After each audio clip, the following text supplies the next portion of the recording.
আলাইকুম। কি অবস্থা সবার, কেমন আছো সবাই? প্রতিবারের মতো এবার আমরা চলে যাব আমাদের কল্পনার জগতে। চলো শুরু করা যাক। সবে গোসল করে বের হয়েছে ঈশা।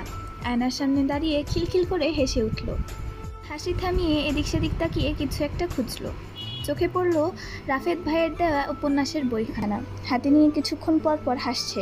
হাস্যদর্শীর নিষ্পাপ হাসিতে আসওয়াদের মনে কোনো প্রভাব ফেলল কিনা তা জানা নেই, তবে নিজের অজান্তেই হাসল আসওয়াদ। ফারুকের অবৈধ ব্যবসার অন্যতম স্থান এই গোডাউন, তবে আজকের পরিস্থিতি ভিন্ন। দুই শত্রুর বন্ধুত্বের উৎসব হিসেবে জন রবার্টের সাথে মিটিং অ্যারেঞ্জ করেছে। ফারুকের পাশেই সালাউদ্দিন মির্জা।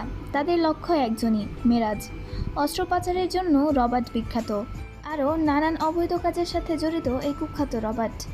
মেরাজ যেমন অল্প বয়সে সফলতা অর্জন করেছে, তেমনই শত্রু।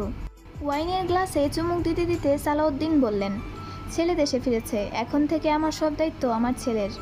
ফারুক হাসি দিয়ে বললেন, সালাউদ্দিন, তোমার ছেলে কোনো সাধারণ ছেলে নয়, সাক্ষাৎ সিংহ।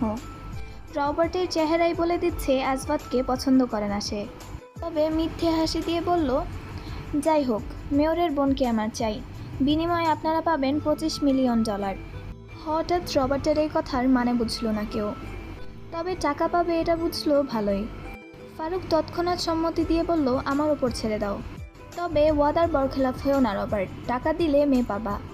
দরজা খোলার আওয়াজে সকলে তাকালো সেদিকে। Black pant, black shirt in করা, ব্লেজারটি হাতে ঝুলানো, বাম হাতে ব্র্যান্ডেড ঘড়ি, চুলগুলো এলোমেলো তবে এক মোহনীয় শৃঙ্খলা। চেয়ার টেনে বসলো রবার্টের বরাবর। রবার্ট আসওয়াদের দিকে তাকিয়ে বলল, মেয়রের বোনকে টেস্ট করা দরকার, কি বলো? পিস্তল, এটা মাফিয়া জগতে কম বেশি সবার কাছেই থাকে, কেননা এটা সাইজে ছোট, লুকিয়ে রাখা যায়। আসওয়াদ পিস্তল বের করে শ্যুট করলো রবার্টের মাথা বরাবর।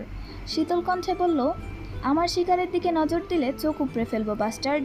উপস্থিত সকলে হতবাক। সালাউদ্দিন মির্জা চেঁচিয়ে উঠলেন, আসওয়াদ, কি করছো? তোমার কোনো ধারণা আছে?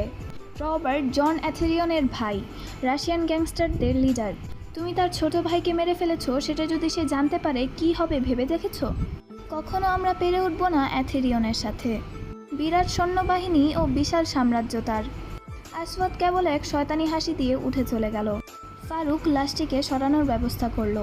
রবার্টের মৃত্যুর খবর কোনোভাবেই অ্যাথেরিয়নের কান পর্যন্ত পৌঁছানো যাবে না, না হলে সবার প্রাণ যাবে।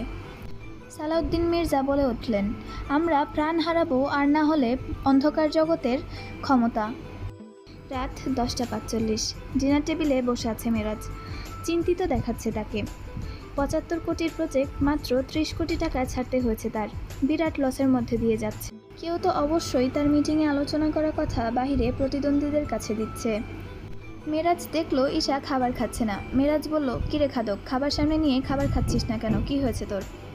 ঈশা বলল, আসলে একটা জিনিস ভাবছিলাম। মেরাজ বলল, কি?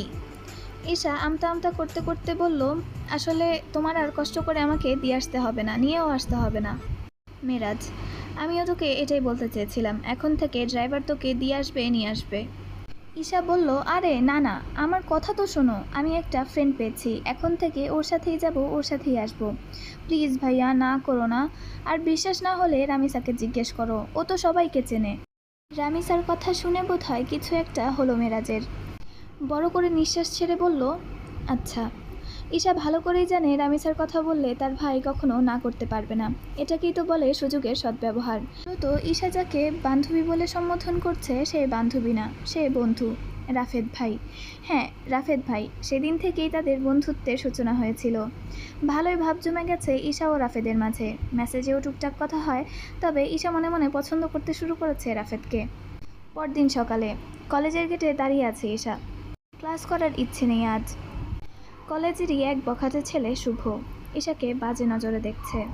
তার দৃষ্টিগোচর হয়নি আসওয়াদের। রামিসার গাড়ি কাছে আসতে দেখে হাসল ঈশা। তার জন্যই অপেক্ষা করছিল।